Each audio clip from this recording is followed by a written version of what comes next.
All right, let's do the code base tour. I am excited to see it. You kick us off. Okay, let me try to share my screen quickly. And then we can. Okay, not this one, but this one. Can you see kubectl.go? Yes. All good. Perfect. All good on my end. So awesome. So the entry point for kubectl command is like literally very minimal. It's located under command kubectl go. And as you look through the code, it's like literally invoking command.execute with some flag settings. And the only reason that I'm showing you this is because when you are debugging, this will be the entry point that you need to point delve to. From then on, we can actually jump into the main code, which is located under package kubectl command go. Here, we group commands into several groups. There are basic commands such as run, set, create. There are deploy commands, which is rollout, scale, autoscale. There's a group of cluster management commands such as drain, top, cluster info. There's a group of troubleshooting and debugging commands such as logs, exec, etc. Then there's also the advanced commands such as patch, convert, diff. And finally, there's a settings commands, which is label, annotate, completion. On top of that, there are other commands which are not grouped, but here is the main point where we actually create the kubectl binary. From here on, we will be diving into separate command. So if we go back to the package kubectl command directory, you'll notice that every single command, well, almost, but I'll get to that in a bit, has a specific directory. So as I was mentioning annotate, there's annotate directory. API resources is one of those commands that actually has two, one of the directories that has two commands, which is API resources and API versions. But in general, every command has its own directory. This helps every single person to figure out their particular command they're interested in, and they can literally close their eyes and focus only on this specific directory when they are trying to fix a command. Well, almost, but we'll get to that in a bit. So let's try to have a look at one of the commands, and we'll pick the first one, which is annotate. So if we dive into package kubectl command annotate.go, here's the file you're going to see. And what is important is that each and every single command within the kubectl will follow the patterns that I will be talking about. We are trying to enforce the patterns as of a couple months back. So if you see commands that are not following the patterns, you are more than welcome to open a PR where you will be bringing commands over to the new pattern. And the pattern is as follows. Good first contributor patch. Exactly. So each and every single command will have a command name option structure. In our case, this is annotate option structure. This structure will have the flags that the user can provide to the command, additional helper variables that are needed for the command to run, and the most important pieces is the IO streams that are passed over to every single command. And this particular command actually has also record flags and print related flags. So I'm going to skip the description and examples because that's not important. So when we have the annotate options structure, we always create a new command name options structure, which will always accept the IO streams and is responsible for filling in the annotate options or whatever the command name with the default values. Here we are setting the print flags. We are setting the record flags to their default values, as well as IO streams.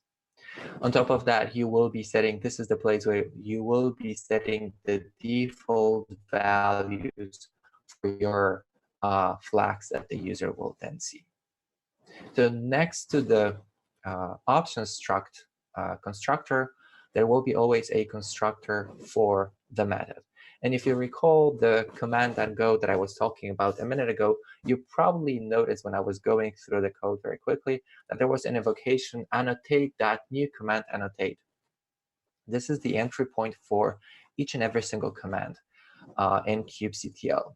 So as you might expect, the first invocation is actually constructing the options structure, and then we are filling the actual Cobra command. Because what is important is all of the kubectl, all of the kubectl is built on top of Cobra library. So it's good to spend a little bit of time and familiarize yourself with how the Cobra command is helping and improving the CLI that kubectl provides. So as you see, we are setting some descriptions, some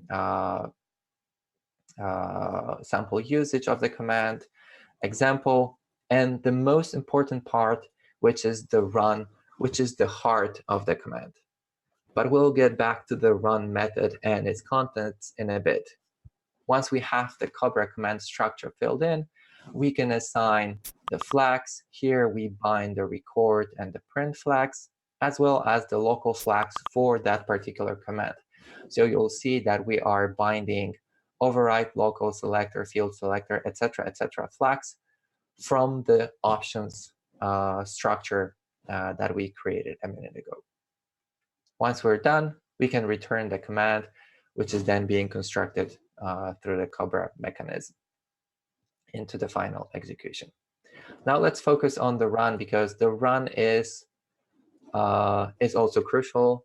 And in the majority of cases, the run execution should look similar across all of the commands within the kubectl. It will almost always contain this trio.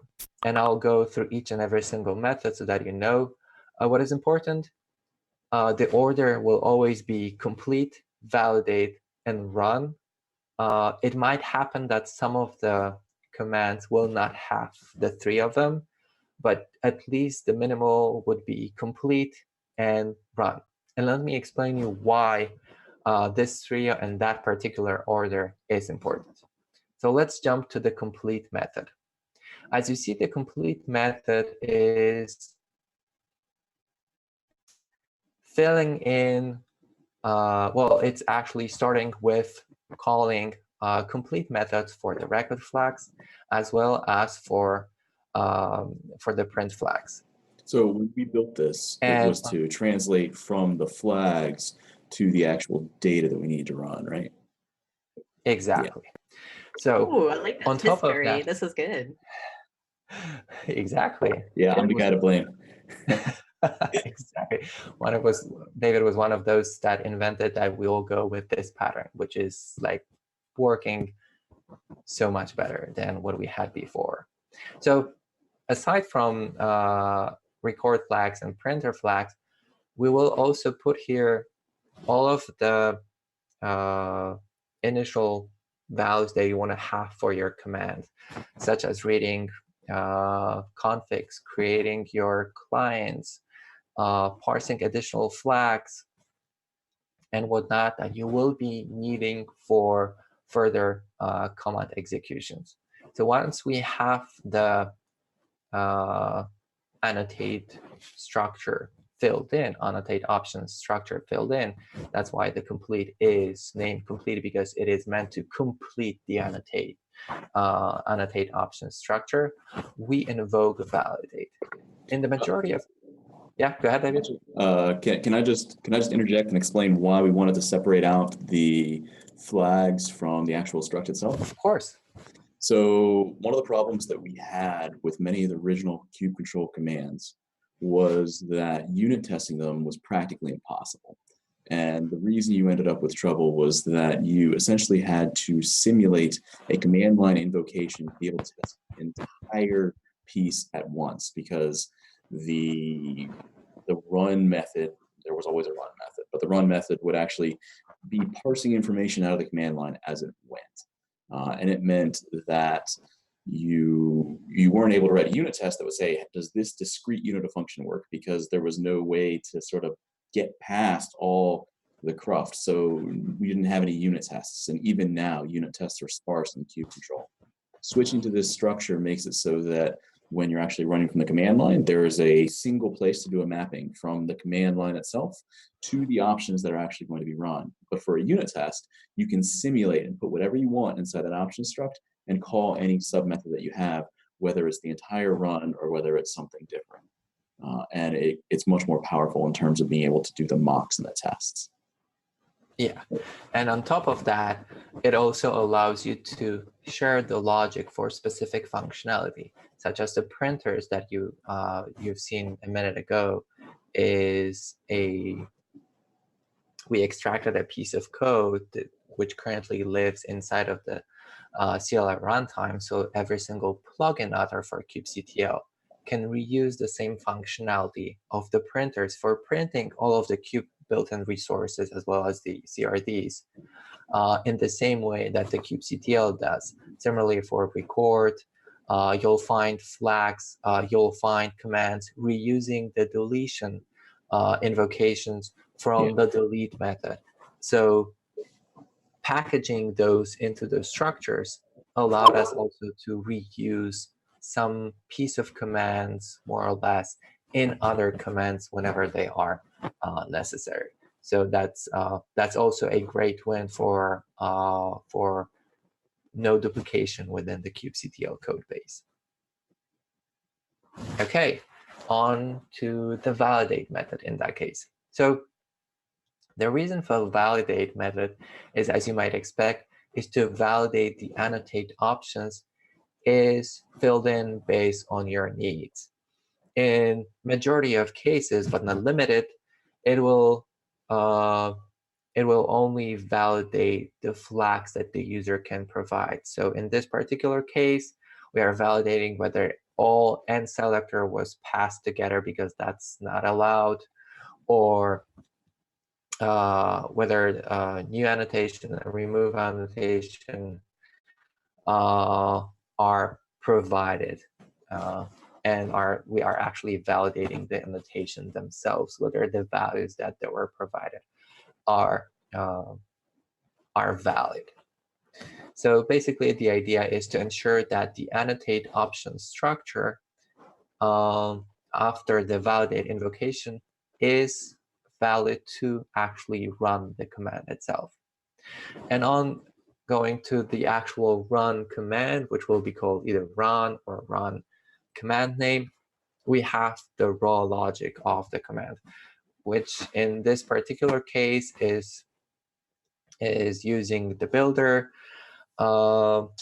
which is a very handy construct that we created and is also living inside of the CLI runtime for retrieving resources, either from a file, if you provided a -f, which is -f stands for file name, or it reads them from the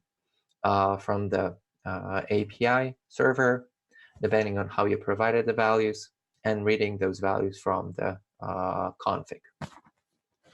Once we have those values, and after several error checks, we use the visitor pattern to go through all the resources that we read in the previous step, and we update the annotations. So you'll see update annotations several times. We record what we changed. We create the merge patches, and at the end of the day, we either replace or patch the resources. And as the last invocation, we have the printer invocation that David and I were talking about a minute ago.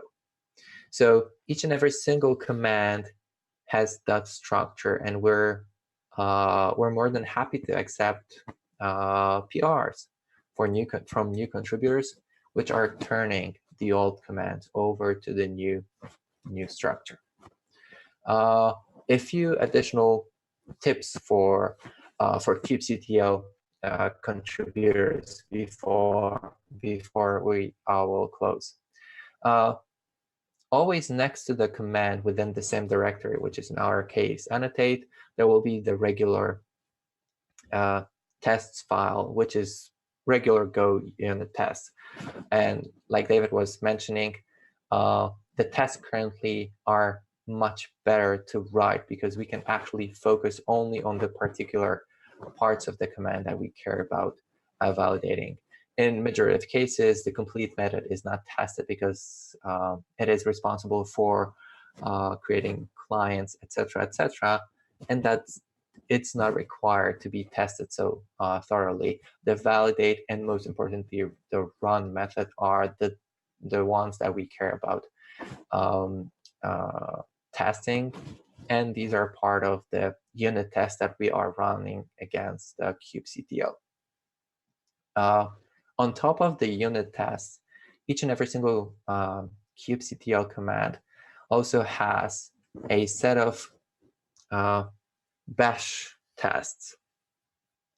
And the reason for the bash test is, I think it's for historical reason that we wanted to have a lightweight version of testing, because the last step for testing each and every single command is a full-blown cluster being set up, and we run E2Es that I'll be talking about in a minute. E2E stands for end-to-end tests, but focusing currently on the task command, they are grouped under task command. And thanks to David, actually, we split the tasks into several files. So actually, in our case, the kubectl annotate does not have its suit, but it is being run as part of the overall core sh test. So if you look for kubectl annotate here, you'll notice that kubectl annotate can lives under the, scrolling up, run pod test. Why it is important to know the name of this test is because when you are invoking make test command, and I'll post the incantations for running unit tests and command tests after I'm done talking into the Meet Our Contributors Slack. And what you can do with that name is that you can use the pod only to pass to the make test command invocation, and only this particular set of tests will be run instead of the entire test command suite, which is lengthy. It can go up to 40 or even an hour. So I'll post the incantation later on. And finally, like I mentioned, the bash test, the only downside of the bash test is that they are not running against a full-blown cluster, but they are running against a simplified API server, which means there are no pods actually being invoked, no containers running the code.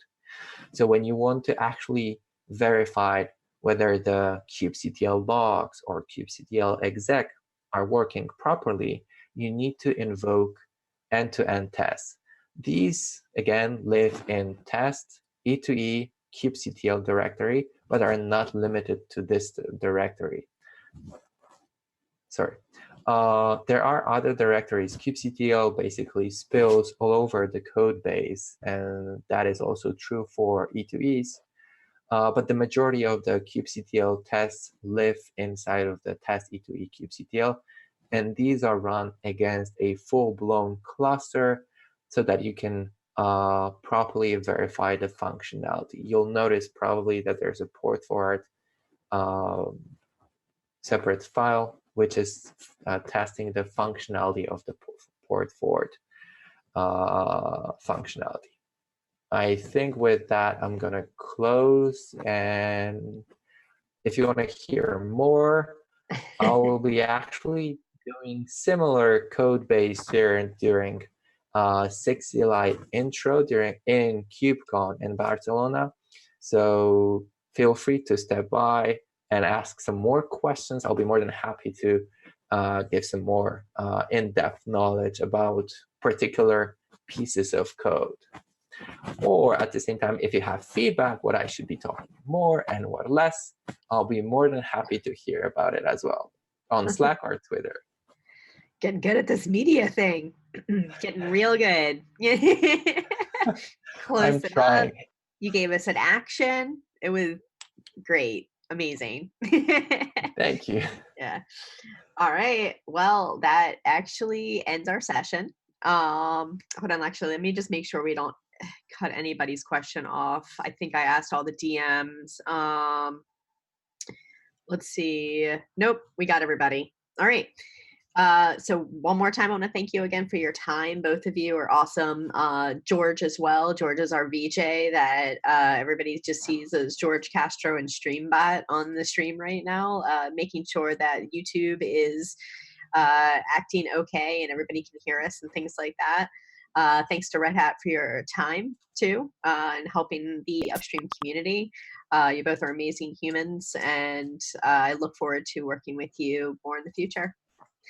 All right. Thanks, y'all. Appreciate it. Thank you very much. See you at the next Have a session, good one. everybody. Next session in Bye. a few hours.